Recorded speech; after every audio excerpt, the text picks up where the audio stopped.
1절에서 14절까지 말씀을 보았어요.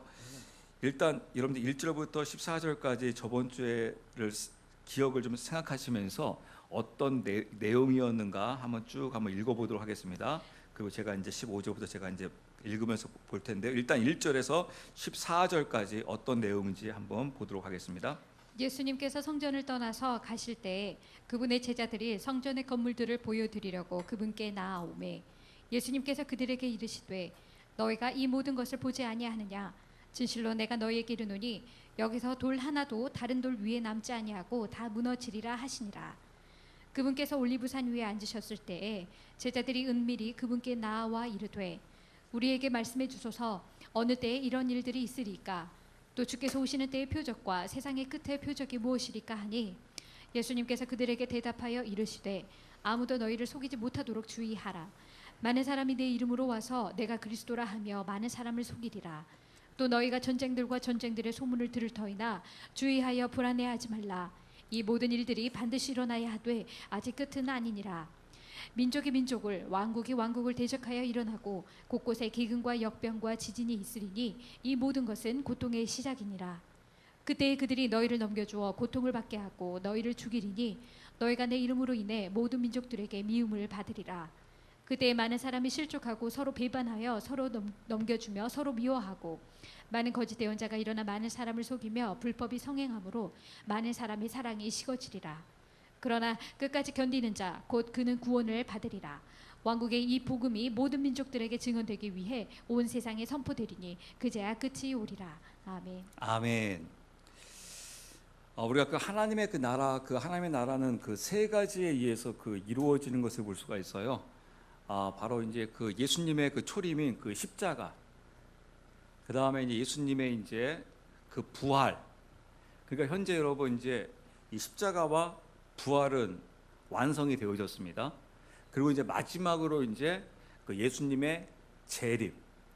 재림을 통해서 이제 하나님의 이 나라가 하나님의 왕국이 이제 완성이 되어지는 것을 볼 수가 있어요.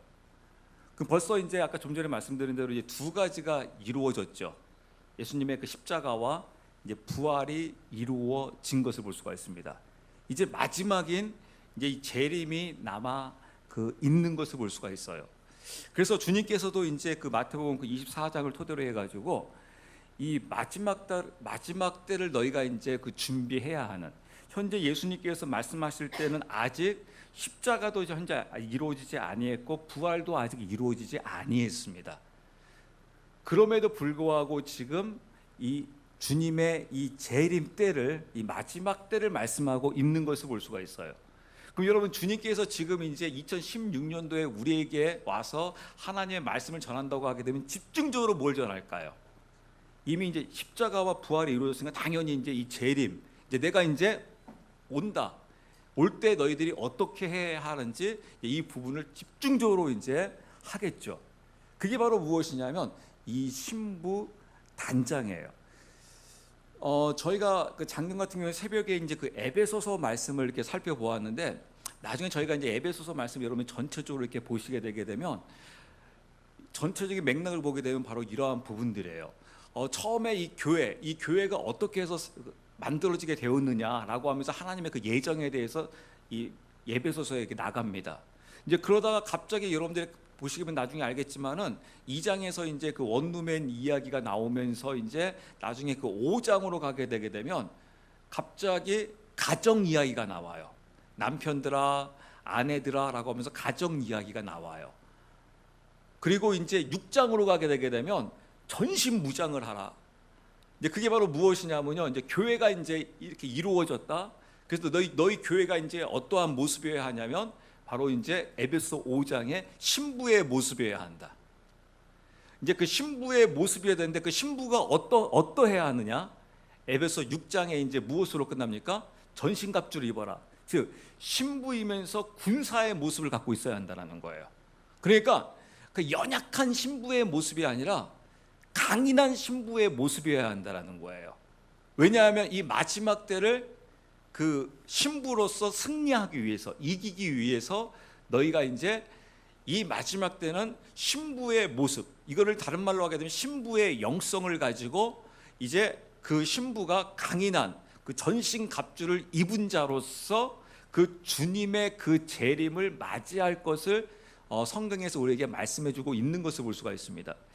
저는요 개인적으로 제가 이제 그 몇 년 전에 이제 나름대로 이게 본 게 있었어요. 그것은 바로 무엇이었냐면 주님께서 이제 저에게 항공모함과 이지스함을 보여주셨는데, 이 항공모함과 이지스함은 하나님의 군사가 훈련된 자가 준비된 자가 타는 것이다.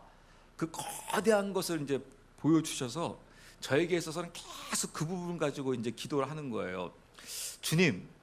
주님께서 나름대로 이 항공모함과 이지스함을 보여주셨는데 주님 언제 태워주실 겁니까? 이제 좀 그 거대한 것을 봤으니까 좀 타야 되지 않습니까? 언제 태워주실 거예요? 하면서 그걸 제가 수년 동안 계속해서 기도하고 있었어요. 그 부분을 가지고 매일같이 그 부분을 붙들고. 그러다가 제가 저번 주에 새벽에 또 그 부분을 가지고 기도하고 있는데 문득 이런 마음을 주시는 거예요. 너 탔다 그러는 거예요. 그래서 도대체 주님 뭘 탔습니까? 제가 탄 게 없는데. 전 그러면서 주님 이게 항공모함이에요? 그러면 주님 이건 아닌데요. 그러면 제가 힘이 빠지는데요. 어깨 힘이 빠지는데요. 그러다가 너 탔어 하면서 깨닫게 하시는데, 너 그 항공모함과, 여러분 이지스함이 뭐냐면요, 항공모함 다음으로도 굉장히 거대한 이 군함이에요. 그러면서 항공모함이 뭔 줄 아느냐? 바로 부활이다. 그리고 그 이지스함이 무엇인 줄 아느냐? 바로 십자가다.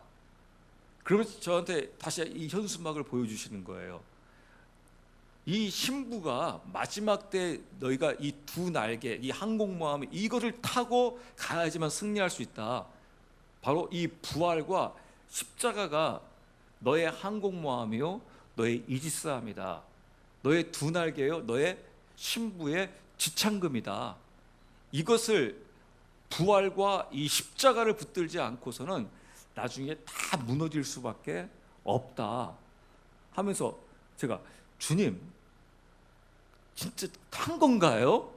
하면서 바로 주님 이거였군요. 그러니까 제가 한 5년 이상을 이걸 놓고 기도하고 매일 묵상하면서 제가 무엇을 말씀드리려고 했냐면 그 수년 동안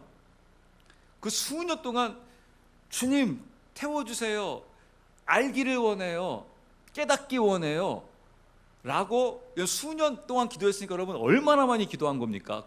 특히 제가 거의 매일 그냥 하루에 정식적으로 2번 이상은 하나님 앞에 무릎을 꿇고 있는데, 얼마나 많은 부분을 이걸 가지고 고민하고 또 갈등하면서 또 묵상하면서 기도하다가 어느 순간에 딱 이게 비춰지는 거예요.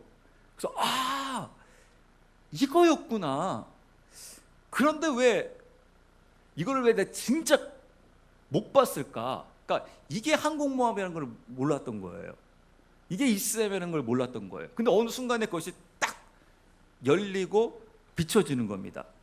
그래서 그 하나님의 말씀을 가지고 내가 그 부분을 가지고 계속해서 묵상하고 기도하고 준비하다 보게 되면 어느 순간에 나도 모르는 순간에 딱 그 부분이 비춰지면서 그것이 깨닫게 됐을 때 그 기쁨과 그때 이 충만함, 풍성함은 이루 말할 수 없는 거예요.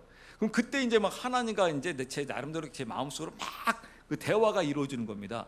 와, 주님 이거였군요. 와, 비춰주시는 애 감사합니다 하면서 이제 기도가 이제 구체적이 된 것이죠. 그러면 제가 더 확신을 갖게 된 거죠. 이 부활과 십자가구나. 이제 그러면서 이제 주님께서 이제 오실 이 재림이 거의 지금 임박해 가고 있구나. 그래서 여러분 제가 임박해 가고 있다 이 부분을 들린 이유는 바로 무엇이냐면 이렇게 하자라는 거예요.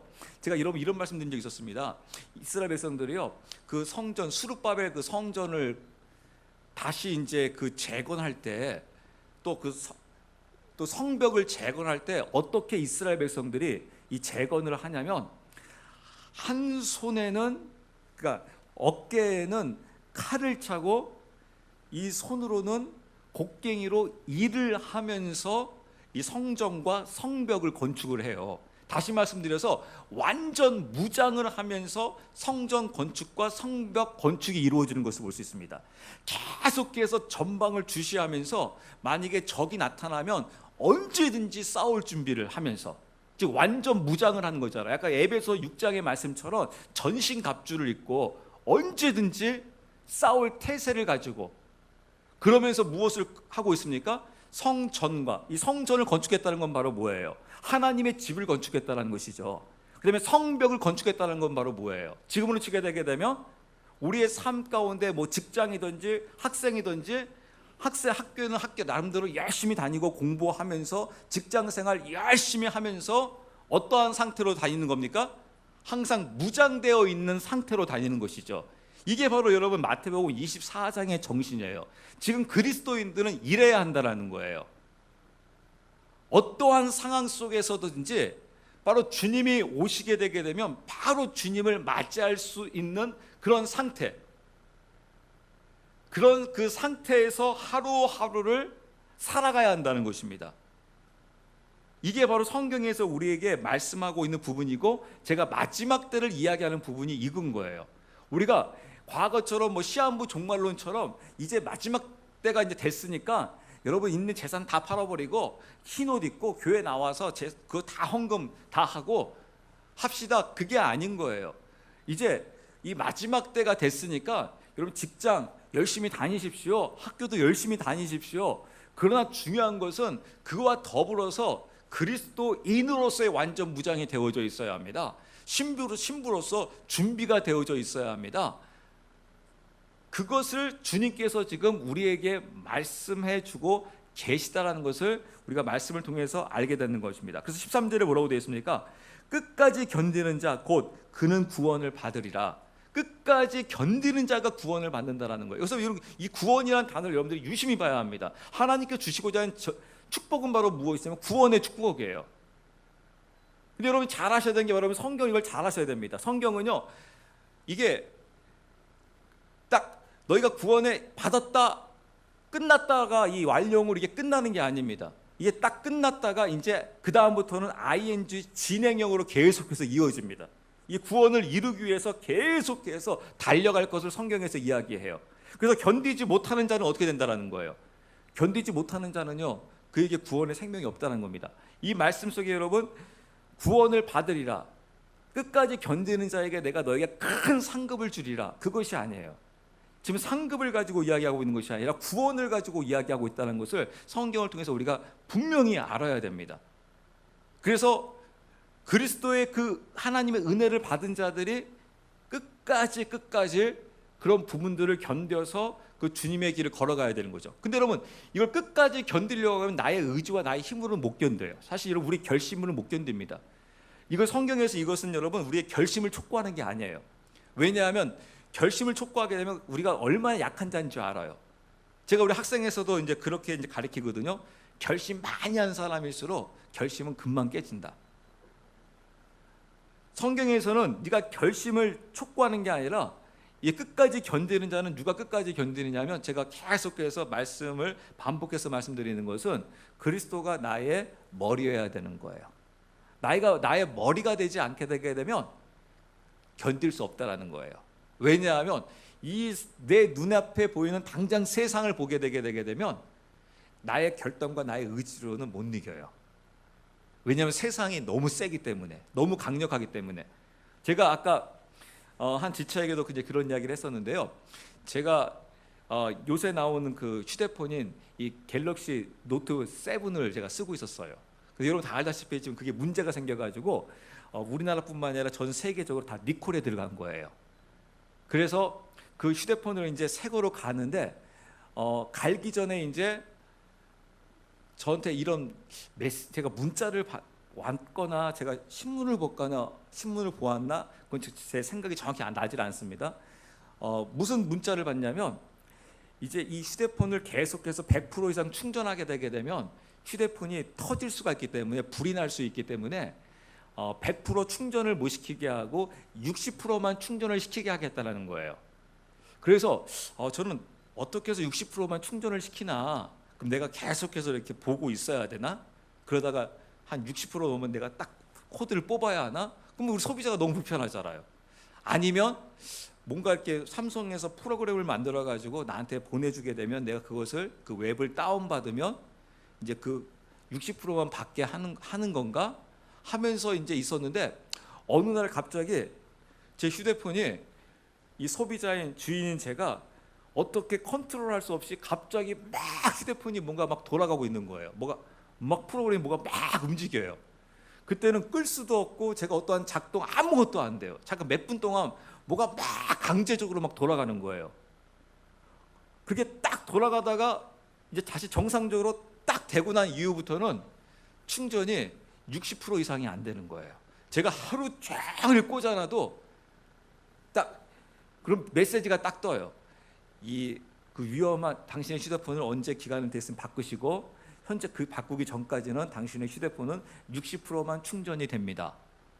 저는 그거 보고 깜짝 놀랐어요. 이야, 내가 뭐 웹을 받은 것도 아닌데 그냥 삼성이 그냥 알아서 강제적으로 나의 휴대폰을 딱 지시를 해가지고 60%만 딱 충전되게 그냥 만들어 버릴 수 있구나. 야, 삼성이 이렇게 마음대로 할 수 있네. 그래서 제가 이제 그런 말을 많이 들었거든요. 예전에 해서 내 몸에 뭐가 딱 들어갔을 때 만약에 저쪽에서 중앙장치에서 스위치 딱 눌러서 저 꺼버려. 그러면 제가 막 걸어가다가 딱 스위치 딱 꺼지면 픽 쓰러지고 죽는 겁니다. 그래서 그런 일이 생깁니다. 그러니까 에이, 설마 그런 일이 생길 수 있을까? 그러다가 제가 야, 충분히 그럴 수 있겠구나. 그렇게 할 수 있겠구나. 내 몸에 그런 장치들이 있었을 때 얼마든지 돌릴 수도 있고 끌 수도 있고 이렇게도 할 수 있고 저렇게 할 수 있고 그런 컨트롤을 얼마든지 할 수 있겠구나. 시대가 지금 계속해서 이렇게 가고 있구나. 특히 제가 여러분 계시록 말씀 보고 있는 것처럼 야, 계속해서 이렇게 진행이 이모저모로 다 이루어지고 있구나. 뭐 과학적으로나 또 정치적으로나. 여러분 이미 다 예견됐잖아요. 세계가 서로가 다 통하게 되고 나중에 하나 될 것이다. 지금 여러분 보세요. 거의 지금 세계가요, 이제 우리나라 스스로 이제 먹고 살 수가 없어요. 다 서로가 이제 네트워크가 다 연결이 되어 있어요. 이제 그러면서 지금 이 종교도 지금 통합을 이루고 있고 경제도 통합을 이루어 가고 있고, 그래서 통합 기구들이 계속해서 만들어지고 있지 않습니까? 뭐 경제기구 FTA, 뭐 종교 뭐 WCC, 뭐 환경 뭐뭐뭐뭐 하면서 전 세계를 다 하나로 뭔가 통합이 이루어져 가고 있고, 그런 시스템이 계속해서 구축되어져 가고 있구나. 아마 오늘 여러분들도 이제 그런 휴대폰을 갖고 다니면서 여러 그 메시지들 지시를 받죠. 오늘 딱 보게 되면 갑자기 이마트에서 대박 세일합니다. 전혀 사지 않으려고 했다가 갑자기 사게 되고요. 하이마트에서 내가 사고 싶어 하는 것들을 갑자기 할인한다고 하면서 뭐가 막 날라오고요. 하면서 모든 그 시스템이, 통합 시스템이 점점 계속해서 그 이루어져 가고 그 있는 것을 볼 수가 있습니다. 그게 이제 왜냐하면 그게 지금 마지막 때를 이르러서 계속해서 모든 것들이 지금 막 착착착착 막 진행이 되어져 가고 있다라는 거예요. 이제 그러기 때문에 우리가 그리스도 안에서 우리가 신부로서 무장되어져야 한다는 것을 성경에서 말씀해주고 있는 것을 볼 수가 있습니다. 그래서 여러분들 15절부터 제가 말씀 볼게요. 15절. 그런즉 대언자 다니엘을 통해 말씀하신 바 황폐하게 하는 가증한 것이 거룩한 곳에 선 것을 너희가 보거든 누구든지 읽는 자는 깨달을지어다. 네, 누구든지 읽는 자는 깨달을지니라라고 하면서 이 그런즉 대언자 다니엘을 통하여, 우리가 지금 주일날 오전에 다니엘서 보고 있지 않습니까? 나중에 말씀 이제 다 보여드릴 겁니다. 이제 이게 무엇을 이야기하고 있는지. 근데 지금 예수님께서 말씀하시는 거예요. 다니엘을 통해서 말씀하신 바 무슨 일이 생기냐면 황폐하게 하는 가증한 것이, 그러니까 황폐하게 하는 가증한 것이 어느 곳에 선대요. 예, 거룩한 곳에 선 것을 너희가 보거든. 그러니까 지금 뭔가 아주 황폐하게 하고 가증하게 할 어떤 존재가 거룩한 곳에 서 있게 되는 것을 너희가 보게 될 것이다. 이거를 다니엘서에서 예언하고 있고 또 계시록 13장에서 예언하고 있어요. 말씀하고 있어요. 즉 이 황폐할 자가 온다는 겁니다. 그래서 이걸 계시록에서는 이제 정확하게 이야기해요. 바로 짐승이 거룩한 곳에 쓰게 될 것이다. 그가 어디를 딱 지배하냐면 바로 지성소를 그가 딱 지배해서 내가 하나님이다 라고 외치는 일들이 이루어지게 될 것이다. 이걸 다니엘서에서는요, 그 전에 이 마지막 때에 대해서도 이야기하고 그것을 예표로 이 역사를 보게 되면 이 예루살렘에 있는 예루살렘 성전에서 이러한 일이 있을 거야. 예루살렘 성전이 이 거룩한 곳, 하나님을 찬양하는 곳이 어떤 가능한 자가 나타나 가지고 그곳을 그가 점령하면서 성전을 더럽힐 거야 라고 하면서 제가 나중에 말씀드리겠는데, 그 인물이 적그리스도의 예표로 누가 나오냐면, 나중에 이제 여러분들이 보시게 되게 되면 오늘 제가 말씀드린 대로 한번 복습해 볼까요? 머리가 어디라겠죠? 바벨론, 금, 이 가슴과 두 팔이 은으로서 페르시아, 그 다음에 배와 넓적다리가 어디라고 했죠? 그리스. 나중에 그리스의 이제 그 알렉산더 대왕이 이제 전 세계를 지배하게 되는 다니엘서에 나와요. 그 알렉산더의 그 지배가 오래가지 못할 것이다. 그래서 나라가 네 조각 난다라는 거예요. 다니엘서에서 예언이 나옵니다. 아니라 다를까 이 알렉산더가 세계를 막 통합하려고 잘 정복해 나가다가 나중에 알렉산더가 죽어요. 근데 알렉산더가 죽은 거에 대해서 정확한 기록은 나와 있지 않습니다. 많은 사람 역사가에 의하게 되면 그가 뭐 말라리아에 걸려서 뭐 죽었다, 아니면 뭐 부하들에 의해서 죽었다. 하여튼간 이 알렉산더가 죽어요. 그래서 네 부하에 의해서 나라가 네 조각이 납니다. 근데 크게는 두 조각이 나요. 그 중에서 이제 안티고노스라는 이제 이스라엘을 중심으로 해가지고 나라가 두 쪽에 해요. 근데 이 안티고고스가 나중에 이 예루살렘의 성전을 점령해가지고 이 성전을 완전히 더럽혀요. 그러면서 내가 신이다라고 해요. 그래서 예루살렘의 성전이 완전 더럽혀지면서 무슨 일이 벌어지냐면, 우리가 요새 수요일 날 레위기서 배우잖아요. 그래서 이제 하나님 앞에 이제 드려지는 그 제사 중에 이 절대 이스라엘 백성들은 돼지를 먹습니까, 안 먹습니까? 돼지는 먹지도 않아요. 완전히 그거는 부정한 것으로. 근데 이 안티고노스가 성전을 완전히 더럽히면서 돼지 피를 그냥 제사를 지내게 합니다. 하나님을 완전히 모독을 합니다. 그래서 이게 나중에 적그리스도의 예표로 나타나요. 그래서 그 안티고고스 때 이제 무슨 일이 생기냐면, 그 당시에 대제사장들이 자기가 제사장이 되고 싶어가지고 돈 주고 사요. 이제 그러면서 무슨 일이 벌어지냐면, 이 안티고고스가 아까 말씀드린 대로 어느 나라의 왕이었다고 말씀드렸습니까? 어느 나라 생각나는 게 있어요? 아까 이 배와 넓적다리가 어디라고요? 그리스.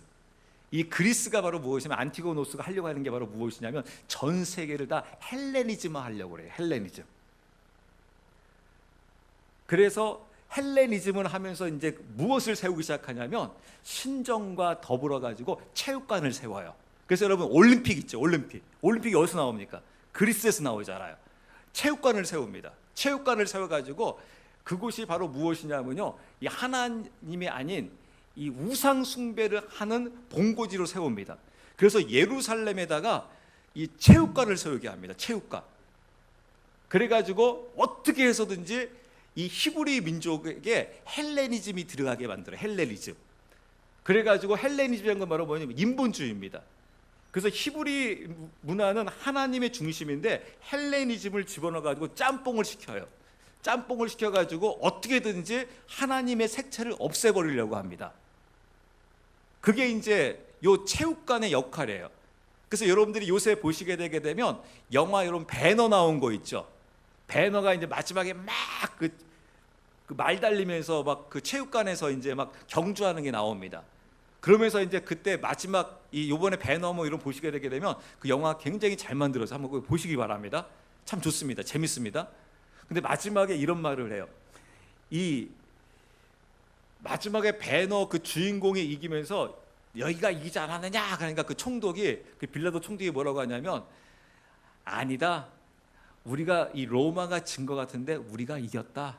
이제 앞으로 이 예루살렘은 이 우리가 진 체육관 이런 걸 토대로 해가지고 열광하게 될 것이다. 그러니까 세상 문화에 열광하게 될 거라는 거예요. 다시 말씀드려서 가나안을 이스라엘 백성들이 다 점령해야 되는데 조금 남겨두잖아요. 나중에 그것으로 해서 나중에 가나안이 다시 오염되지 않습니까? 그것처럼 결국에는 이 하나님의 이 히브리 민족이 다 오염될 것이다 라고 하는 겁니다. 그래서 제가 여러분 요새 말씀드린 대로 AD 314년에 콘스탄틴에 의해서 종교 통합이 이루어졌는데, 모든 것을 기독교 통합이 이루어졌는데 그건 기독교가 아니라 완전 콘스탄틴에 의해서 뭐가 만들면 개독교가 만들어졌다고요. 하나님의 진정한 교회가 세워진 게 아니라 모든 것을 통합을 집어넣어서 짬뽕을 만들어 버렸어요. 그걸 믹서해 버렸다는 겁니다. 그래서 사실은 기독교가 아니에요. 기독교를 가장한 사단의 기가 막힌 계략인 것을 볼 수가 있습니다. 그게 바로 무엇이냐면, 이게 나중에 이제 이스라엘 백성들이 또 박해를 당하니까 이 나중에 알렉산더라는 그쪽에 이제 그들이 이 히브리인들이 이제 그쪽으로 가요. 그래서 거기서 이제 나중에 이제 이 히브리 문화와 이 헬레니즘이 짬뽕이 돼 버려요. 거기서 나온 학파가 생깁니다. 그걸 제가 이제 정확히 생각이 안 나는데 그게 안디옥 학파인가, 이름은 정확히 생각이 안 나요. 근데 거기서 나온 학파가 바로 누구냐면 바로 오리겐, 나중에 플라톤, 아리스토텔레스, 나중에 칼빈, 이제 그런 학파의 그 주류를 쫙 이루게 됩니다. 어디와 어디가 섞인 거냐면 히브리 문화와 헬레니즘이 섞인 거예요. 그래서 어떤 학자들은 이런 말을 해요. 우리가 구약은 히브리어로 쓰여졌고 신약은 헬라어로 쓰여졌다고 합니다. 일부는 아람어로 쓰여져 있는데, 엄밀히 따지면 어떤 학자들은 사실은 신약이 헬라어로 쓰여질 확률보다 히브리어로 쓰여질 확률이 많다. 그러니까 헬라어로 쓰였다는 게 바로 무슨 말이냐면, 이제 그리스 다음에 어느 나라가 또 정복합니까? 로마잖아요. 이게 이제 헬레니즘 문화여가지고, 헬레니즘 문화이기 때문에 헬라어를 썼다라는 거예요. 헬라어. 그래서 세계가 다 헬라어의 헬레니즘 문화에 사로잡혀 있다라는 겁니다. 그래서 이제 어떤 학자들은 사실은 신약은 헬라어로 쓰여진 것보다 히브리어로 쓰여질 가능성이 많다. 왜냐하면 지금 우리가 사본을 이제 번역을 한 거기 때문에. 그래서 히브리어로 쓰여진 신약이 있습니다. 왜냐하면 저는 그쪽에 많은 나름대로 맞다라는 생각을 많이 해봐요. 왜냐하면 제가 한국 사람이잖아요. 제가 한국 사람인데 이제 예전에 우리가 일제로부터 이제 침략을 받았다 하게 되면 이제 우리나라가 무어도 사용하겠어요? 일본어도 하겠죠. 만약에 또 영국도 해가지고 우리가 영어도 공용화했다 그러면 제가 영어도 유창하게 할 줄 알고 일본어도 유창하게 해요. 그렇지만 저는 한국 사람이에요. 그럼 제가 책을 쓴다고 하게 되면 뭐로 쓰겠어요? 한국어로 쓰겠어요? 영어로 쓰겠어요? 일본어로 쓰겠어요? 그래도 한글로 써요. 왜냐하면 이 언어는 문화예요. 자기의 정서예요. 그래서 내가 아무리 영어를 일본어를 유창하게 하더라도 어떤 말 할 때가 나에게 가장 정감이 가고 언제가 가장 좋을까요? 자신의 모국어를 쓸 때가 가장 좋아요. 왜냐하면 신약은 누가 썼습니까? 유대인들이 썼잖아요. 그래서 유대인들은 자기 그 히브리어가 자기의 모국어로 그대로 쓰면서 헬라어도 쓸 줄 알고 아람어도 쓸 줄 알아요. 그랬을 때 정작 쓸 때는 히브리어로 쓸 확률이 많을 것이다. 거기에 이제 우리 상당히 나름대로 이제 일리가 있다라고 이제 우리가 거기에 그것을 우리가 그것에 우리 상황을 두면서 우리가 그 모든 것들을 볼 수가 있습니다. 그래서 아까 말씀드린 대로 이 거룩한 곳에 선 것을 너희가 보거든. 그래서 우리는 보자라는 거예요. 저번 주에 제가 말씀드린 대로 사실 지금 예루살렘 성전이 지금 파괴되어져 있습니다. 그곳은 지금 황금 사원이 있어요. 그래서 그곳에 다시 예루살렘의 성전이 제3성전이 생긴다는 것은 상상도 할 수 없는 일이에요. 어느 누구도 그걸 세울 수 없어요. 근데 누가 세우는 자가 생겨난다는 겁니다. 그러니까 우리는 보자라는 거예요. 과연 누가 그것을 세우게 만드는지. 이제 그가 이제 적그리스도일 확률이 많다라는 겁니다. 왜 적그리스도의 그런 능력을 갖고 있지 아니하면 마치 그리스도처럼 보여지지 않게 되게 되면 그거를 정치, 경제, 종교를 통합해 가지고 세울 수 있는 자가 없어요. 근데 생긴다라는 거예요. 그래서 3년 반 동안은 그곳에서 예배가 이루어지고 이제 후 3년 반 때는 무슨 일이 생기냐면 아주 그곳을 황폐하게 만드는 자가 있다라는 거예요. 그래서 이 거룩한 곳에 그가 세워진다는 겁니다. 그거를 보라는 겁니다. 성경에서 그것을 우리에게 말씀해 주고 있는 것을 볼 수가 있습니다. 그래서 여러분 16절 말씀 보시게 되면 그때 유대에 있는 자들은 산으로 도망할지니라. 이게 무슨 말이냐면요. 예루살렘 성전이 이제 제3성전이 세워져 가지고 3년 반 동안 이제 하나님 향해 예배하다가 후 3년 반 때 거기에 이제 짐승이 이제 자리 잡고 이제 나한테 경배하라 하지 아니하면 목 베어 죽이겠다. 그러니까 여러분 이 목 베어 죽인다라는 게 이제 이게 어디에 나오냐면요. 여러분 어떤 분이 이런 이야기를 하더라고요. 이제 우리 기독교가 지금 문제가 바로 무엇이냐면 경전을 잃어버렸다. 경전을. 세계에 경전이 있는 나라들은 굉장히 무섭다라는 거예요. 그러니까 경전이 있다는 건 우리 성경이라고 하잖아요. 그래서 우리 사실 우리 성경이니까 경전이 있는 거잖아요. 근데 우리는 잃어버렸다라는 거예요. 왜냐하면 잃어버렸다는 것은 우리 성경이 사라졌다는 게 아니라 우리는 성경 말씀이 그냥 거의 안 갖고 다닌다는 겁니다. 잘 보지도 않고 말씀대로 지키지도 않고. 근데 이 이슬람 애들이 경전이 있어요. 근데 이 이슬람 애들은요, 그러니까 이 경전이 있는 곳이 어디냐면 유대인들. 그래서 유대인들은 경전이 있기 때문에 이 토라를 어떻게 합니까? 토라를 그냥 죽도록 외워요. 그 어느 정도냐면 그 유대인들은 이 아이가 이제 자라가지고 이제 성년식을 하지 않습니까? 성년식을 하게 되게 되면 굉장히 거창하게 해요. 그래가지고 주변에서 성년식 때 이제 아이에게 축하의 돈을 줘요. 그러면 평균적으로 그 아이가 받는 돈이 어느 정도일까요, 여러분? 주변 친척들이 이제 부모님들이 이제 야, 너 성년 돼서 축하해 하면서 이렇게 축하금을 줘요. 그러니까 그걸 모으면 돈이 어느 정도 되는지 아세요? 평균적으로는요 6천만 원 이상을 받아요. 6천만 원 이상을. 좀 있는 집들은 억으로 받고요. 그래가지고 걔가 이제 성년 때부터 그거 가지고 투자에 들어가요. 그래서 유대인들이 장사에 아주 능하지 않습니까? 6천만 원 1억 가지고 자기가 어렸을 때부터 그거 가지고 이제 굴리기 시작해요. 근데 더 중요한 거는 무엇이냐면 그 성년식이 굉장히 거창하게 하는데 그 성년식 하기 전에 1년 전에 무슨 일을 하냐면 회당에 가가지고 랍비 선생님한테 집중적으로 훈련을 받아요. 그리고 성년식이 되게 되면 성년식을 통해서 이제 그 아이에게 무엇이 주어지냐면 너는 이제 말씀을 강론할 수 있는 자격이 생겼다라는 거예요. 그래서 성년식을 애가 딱 하고 나게 되면 이제 그 토라 말씀 딱 피고 이제 사람들에게 누가 됐든지 간에 이제 말씀을 네가 강론, 설교도 할 수 있고 가르칠 수 있는 자가 됐다라는 거예요. 그 정도로 이제 그 유대인들은 이 성년식을 굉장히 중요하게 여깁니다. 그래서 유대인들이 그냥 어렸을 때부터 이 토라, 이 말씀에 그냥 얼마나 강력한지 몰라요. 그래서 제가 이런 말씀 드렸잖아요. 유대인 전통 학교가 가게 되면 오전에 세상 공부 수업은 없어요. 영어, 국어 수업 안 가르쳐요. 오전에는 무조건 무엇만 가르치냐면 토라만 가르쳐요. 그리고 오후에만 이제 이 국어, 영어, 수학 공부를 합니다. 그럼에도 불구하고 여러분 유대인들 보게 되면 막 노벨상은 그냥 휩쓸어 버리잖아요.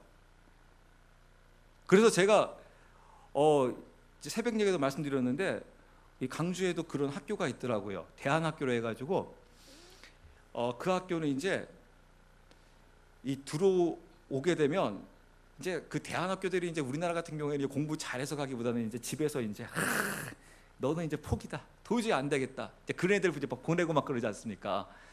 그럴 때 거기 조건은 바로 무엇이냐면요. 학부모하고 이 서약을 써요. 무엇이냐면 1년 동안 세상 공부 안 시키겠습니다.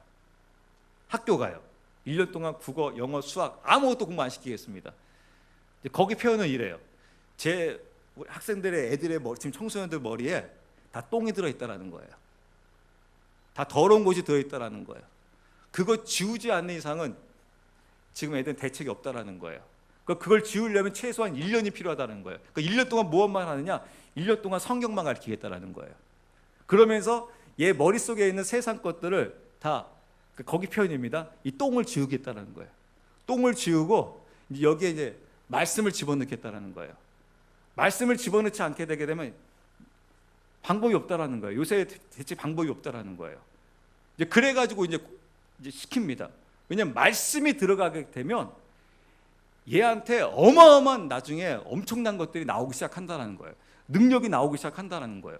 그래서 막 그 학교 들어가게 되게 되면 이제 애들이 이제 막 지금 초등학교 뭐 1, 2학년 수준인데 말씀 어느 정도 외워요? 그러면 뭐 마태복음, 뭐 시편, 뭐 권으로 몇 권씩 이야기를 해요. 그냥 뭐 몇 절 뭐 외워요. 그게 아니라 거기는 권으로 따지더라고요. 권으로. 그래서 몇 권 외우느냐, 몇 권 외우냐, 그냥 권으로 그냥 잘잘잘잘. 근데 그 정도 외우려면 여러분 어떻게 해야 되겠습니까? 그냥 뭐 엄청난 거죠, 엄청난 거죠. 그러니까 그 정도로 이 유대인들은 그 부분에 있어서 말씀을 집어넣는다. 그건 바로 그게 경전이 있다라는 거예요. 경전. 이걸 경전으로 본다라는 거예요. 그래서 경전은 경전대로 하겠다라는 거예요. 이슬람 애들이 경전이 있다라는 거예요. 그래서 이슬람 애들은 그대로 한다라는 거예요. 그 중에 이제 이슬람 경전에 뭐가 있냐면 예수 믿는 자들, 이슬람을 거절하고 알라를 거절하고 예수를 믿겠다고 하게 되게 되면 목 베어 죽이라고 되어 있어요. 그래서 이슬람은 자신들의 그 경전을 믿기 때문에 목을 베어 죽인다는 거예요. 그대로 계시록에 나중에 이제 그 짐승이 형상을 만들었고 경배하게 되는데 그 경배하지 않으면 나중에 어떻게 죽는다고 되어 있습니까? 목베임 당해 죽는다는 거예요. 나중에 이슬람 사람들 진짜 목 베어 죽인다는 거예요. 우리는 기도해야 되는 거죠.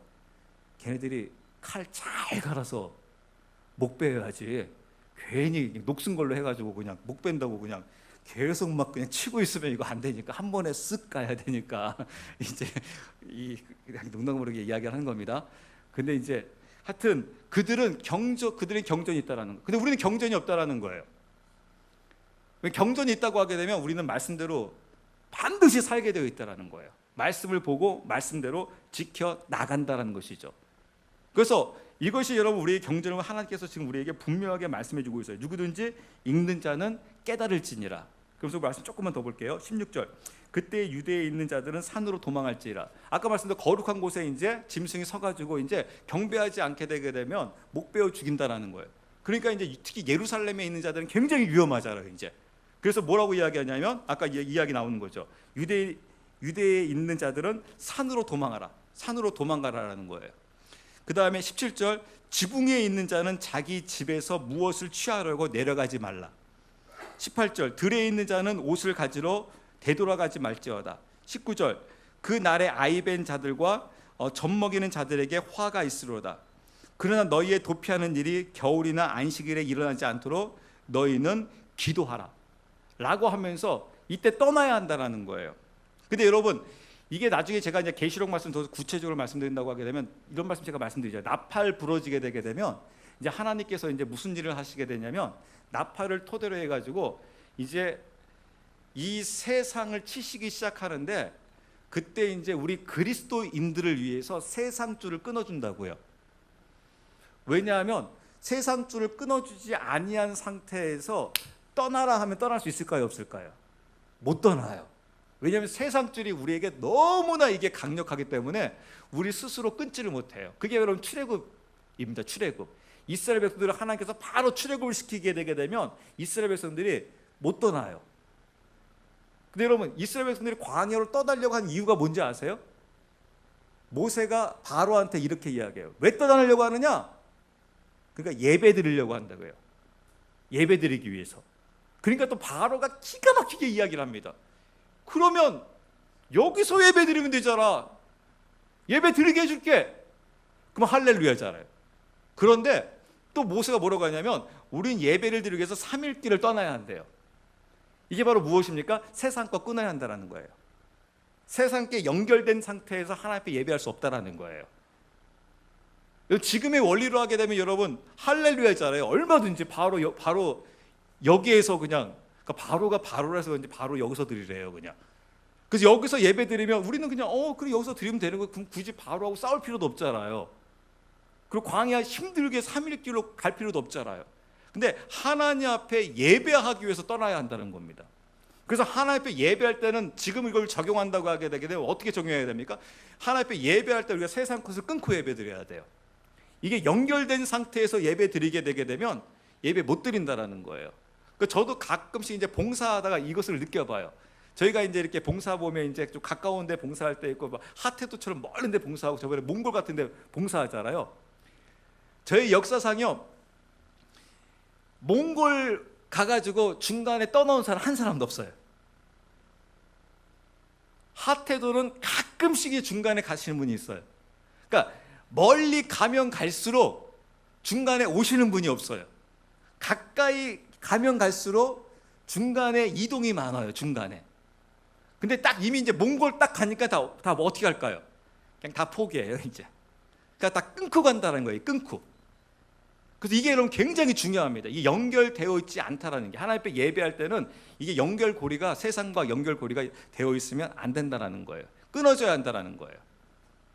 그래서 하나님께서 딱 이스라엘 백성들을 이걸 연결고리를 딱 끊어주니까 이제 모세와 더불어서 떠나라 하니까 다 떠나버려요. 마찬가지로 나팔이 부러져서 이제 너희가 이때는 있으면 안 된다라는 거예요. 예루살렘에 있는 자들은 예루살렘에 있으면 안 된다라는 거예요. 그리고 나팔이 이제 부러지게 되게 되면 도시에 있어서는 안 된다라는 거예요. 왜냐하면 박해가 어디에서 시작되겠습니까, 여러분? 도시에서 시작되지 않겠습니까? 도시. 바벨론이라는 게 도시예요. 나중에 도시로 이야기하고 있는데 도시에서 시작될 거 아니에요. 그래서 하나님이 이제 그것을 끊어준다라는 거예요. 그래서 여러분, 우리가 항상 지금에 있는 것은, 항상 여러분들이 이런 말 자주 들었잖아요. 우린 나그네로 살아가야 돼. 나그네. 그러니까 지금 있는 것 비록 내 주머니에 있고 내 이름으로 명의가 되어 있지만 이거 언제든지 무너질 수 있다는 것을, 언제든지 두고 가야 한다는 것을 명심해야 돼요.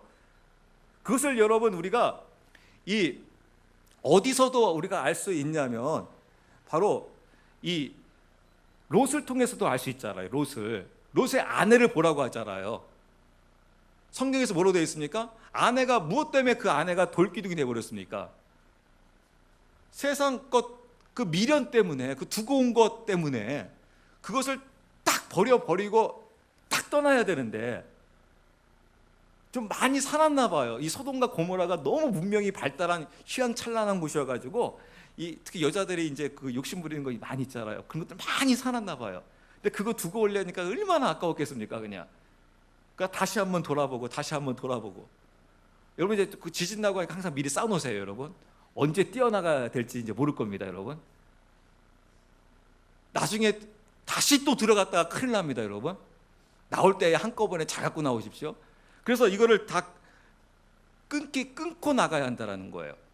그래서 하나님이 그때 끊어줄 때 여러분 어떻겠습니까? 이제 저도 아프고 여러분도 아프고 아프긴 다 아파요. 세상 사람도 아프지만은 우리 그리스도인들도 아파요. 근데 하나님이 이것을 나중에는 이제 강제로 끊어준다라는 거예요. 그러니까 제가 조금만 더 보고 이제 같이 기도할게요. 21절. 그때에 큰 환란이 있으리니, 큰 환란이 온다는 겁니다. 큰 환란이 있으리니 세상이 시작된 이래로 이때까지 그런 환란이 없었고 이후에도 없으리라.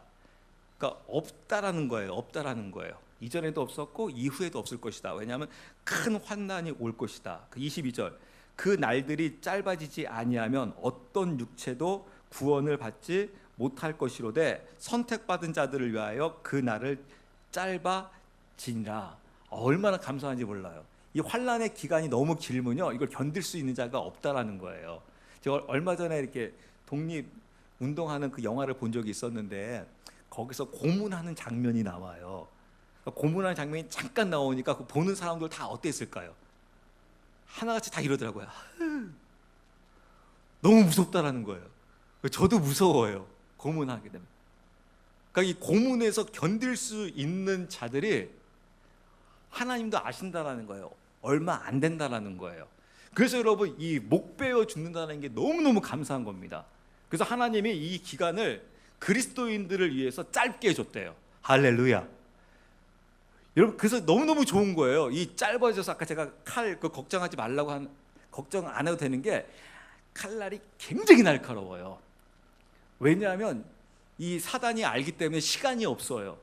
그 그리스도인들을 다 목 베어 죽이려고 하게 되면 이 안 쓰는 칼날로 할 수가 없습니다. 한 번에 탁탁탁 끝내버려야 되기 때문에 그냥 막 목 베인 사건들이 일어난다는 겁니다. 즉 가장 걱정하는 게 여러분 이런 부분이더라고요. 한 번에 주는 것도 좀 겁은 나긴 하지만은 그냥 악랄하게 오늘 손톱 하나 뽑고 내일 손톱 하나 또 뽑고 눈 하나 뽑고 요게 힘든 거잖아요. 그냥 죽으려면 한꺼번에 팍 죽어야 되는데 근데 하나님께 감사하게도 이 날짜를 줄여줘 버렸어요. 근데 사단에게는 시간이 얼마 없어요. 시간이 없어가지고 빨리빨리 모든 것들이 이제 진행이 되어질 것을 이야기합니다. 그렇지만 여러분 걱정하셔도 안 하셔도 되는 게 무엇이냐면 여러분 계시록 말씀을 토대로 해가지고 하나님이 떠나라고 할 때 떠나게 되게 되면 그 전 3년 반 동안 여러분들이 독수리의 보호를 받으면서요 그 두 증인에 의해서 말씀 양육이 이루어져요. 그래서 후 3년 반을 거뜬히 신부들이 견딜 수 있도록 화끈하게 하나님께서 훈련을 시켜주십니다. 그래서 여러분들이 너무 그런 부분에 있어서 걱정 안 하셔도 돼요.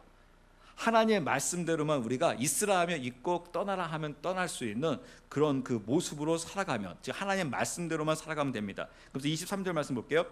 그때 누가 너희에게 이르되 보라 그리스도가 여기 있다 하거나 저기 있다 해도 그 말을 믿지 말라. 24절 거짓 그리스도들과 거짓 대언자들이 일어나 큰 표적과 이적들을 보여 할 수만 있으면 바로 그 선택받은 자들을 속이니라. 누굴 속인다고요? 선택받는 자들을 속인다라는 거예요. 무엇을 토대로 해가지고요? 큰 이적을 통해서, 큰 표적을 통해서요. 그래서 여러분 큰 표적과 큰 이적을 여러분 그거에 현혹되어져서는 안 된다는 겁니다. 하나님께서 우리에게 정말 보여준 표적은 바로 어떠한 표적이죠? 이미 나와 있죠. 성경에 요나의 표적이죠. 즉 죽었다가 부활하는 십자가와 부활의 표적이 그게 가장 귀하고 가장 큰 것이다.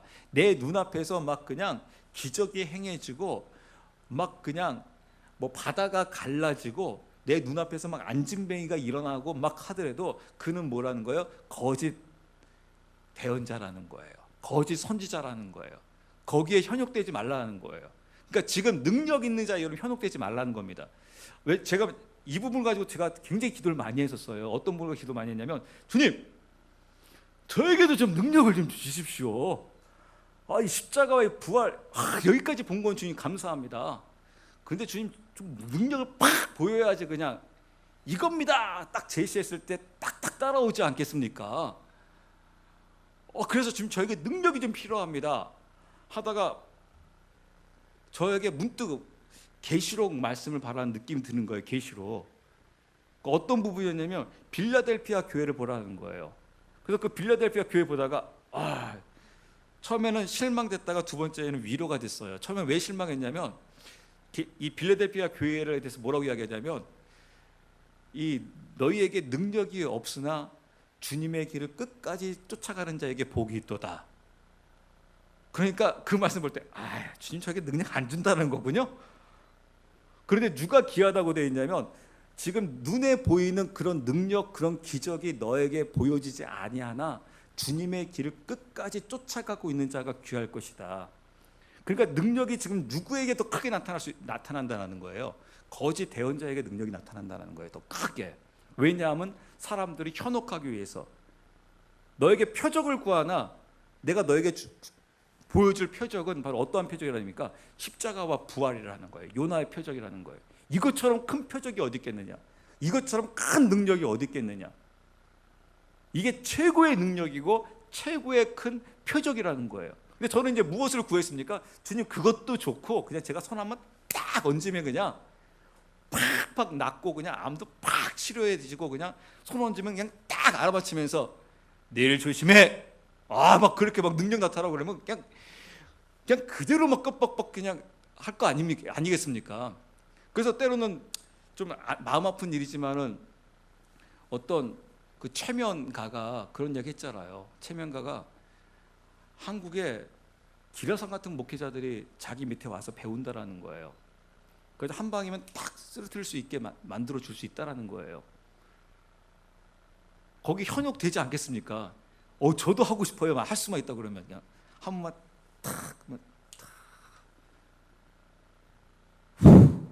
그냥 쫙 쓰러지면서 그냥 그러면 여러분 제 앞에 꼼짝 못해요. 그냥 제가 그냥 여러분 지사님 이렇게 하셔야 되지 않을까요?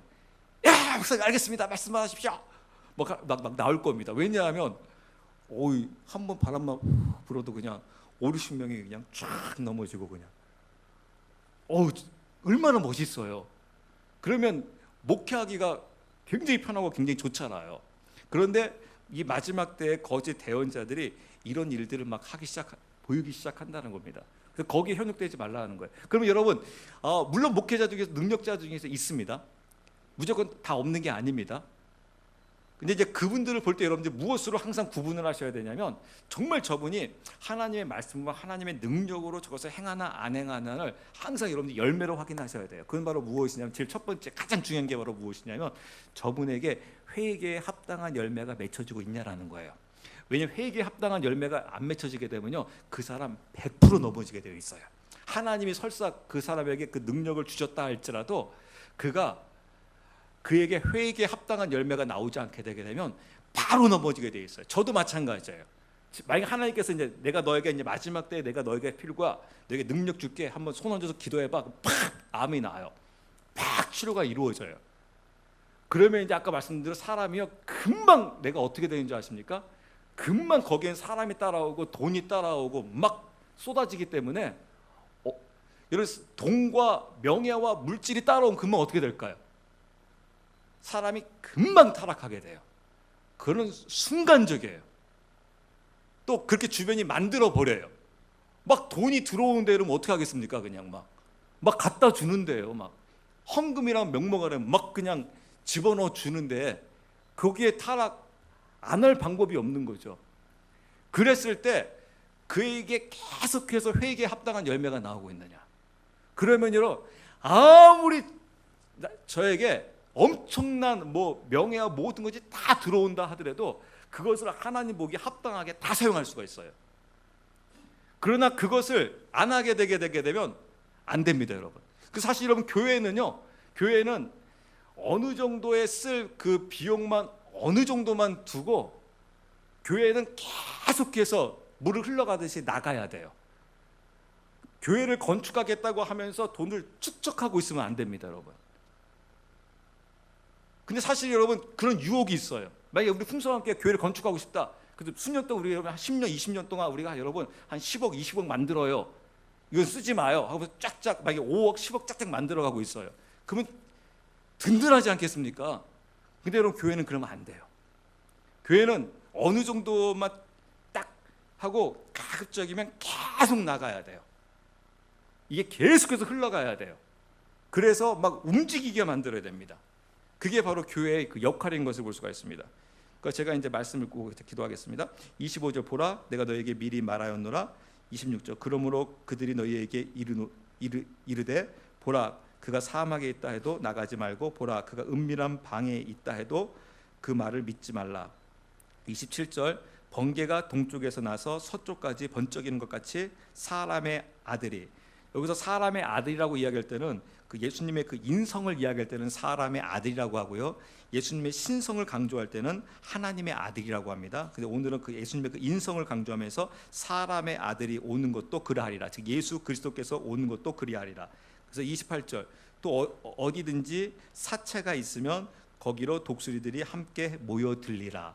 라고 하면서 주님께서 이제 그 재림이 임박하심을 말씀하시면서 큰 환란이 있을 것이고 그 환란으로 인해서 많은 거짓 그 대언자들이 적 그리스도들이 선지자들이 나타나더라도 거기에 현혹되어지지 말 것을 주님께서 우리에게 말씀해주고 있는 것을 볼 수가 있습니다. 그렇습니다. 우리에게 이런 기도를 했으면 좋겠습니다. 주님, 저희가 그 하나님의 그 때를 우리가 해 나가면서 우리에게서 가장 큰 힘이요, 가장 큰 무기는 바로 무엇이냐면 우리가 그리스도 안에서 내가 그 보혈